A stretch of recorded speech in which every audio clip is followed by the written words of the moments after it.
And Smurfburn, the American champion. Did you see something? No, you don't see anything. Clever. Now you see something. And we know that... Where is it? Sorry for you, Vanguard. And we know that Smurfburn is playing 501 Ishuma. You have talked already about it. The Mana Storms are not really helpful for both of them.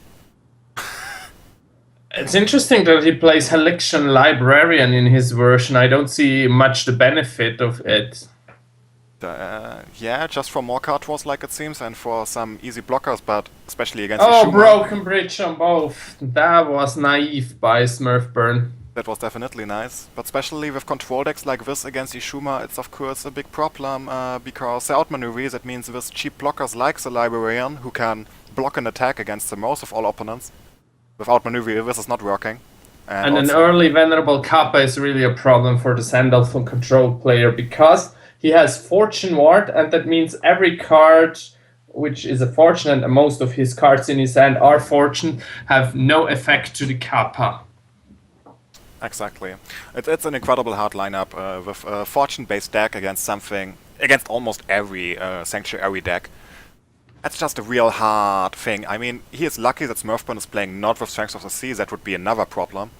But also the Kappa here is already giving him a huge problem with the Fortune Rod, because he has no chance for the rest of the game to kill this guy. He could kill it with Chaos. So for those who wonder why he used Cosmic Balance now, is because he has only one piece, and he knows that the events shuffle after 8 turns or so, so it will take ages till the next one turns up, so he wanted to make sure to stop the enemy hand. Exactly. Here comes the lucky draw of the prison of Oyau, a nice top deck. But if this will help, I'm not sure, because... Let's see in the deck again by Smurfburn here. He is playing with how many Kappas? With 2 Kappas. That's at least a little good news, so there are not coming so many Fortune Ward guys out. And he has still enough life, so he probably just has to take some damage from that. Yeah.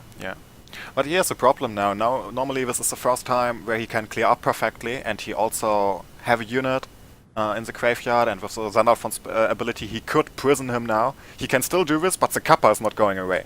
That's a big problem, because every turn a minimum of 3 damage, weak of Mercenaries, up to 4 or even 5 damage if 2 weak of Mercenaries are showing up. So the Prison or Wasteland lock is not working like it should here in this matchup for Oyau, just because of one unit. He has to go for it anyway, so... Yeah, he has to go for it, I guess. No, he's drawing a card. That means that now it's not longer possible to do this combo. He's just blocking with an Altar of Shadows here that has the same effect like a Throne. He is eating 3 damage. And he's waiting a bit longer. And here comes the Singer. Oh, this is already GG, right? That is GG. Yeah, GG.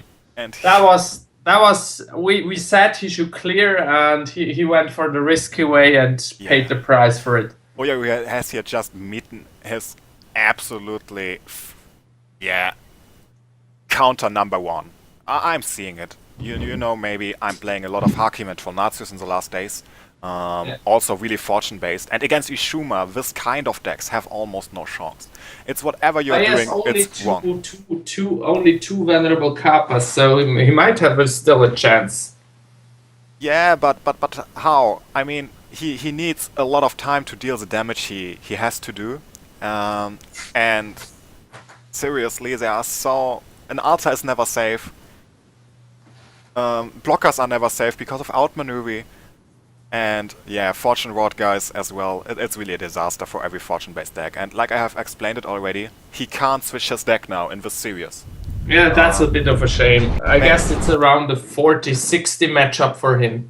Yeah, it's really painful for him now, because he has his hardest counter against him probably, but he can't change his deck in this best of 3 lineup. He has to play Sandalphon again, and that is really weird for him. So, let's see, we are going into the second match. Oyau again in the first turn. Playing again his Sandalphon 305 against Ishuma 501. And you know now already what Ishuma has in his deck. So that means Kappas are really painful, Singers are really painful, and we will see how Oyau can stand against this time. He's definitely in a big disadvantage in this lineup. Yes, if turn 4 another Kappa comes, I see him going down 2-0.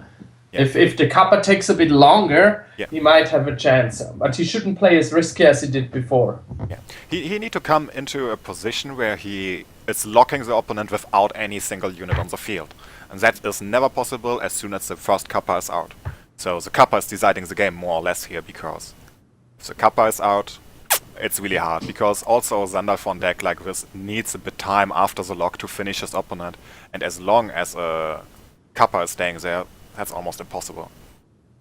Yeah, and you have to think that Celebrations is risky to use in that situation with those Kappas.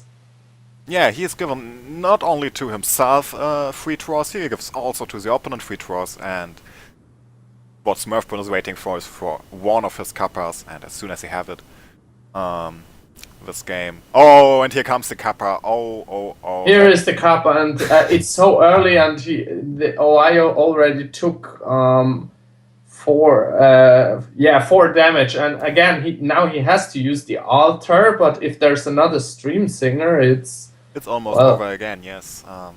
But the question is, even if he is using the altar now, will Smurfburn deal with damage? I think so, because normally you can also wait and hold your Singer in the back for a better situation.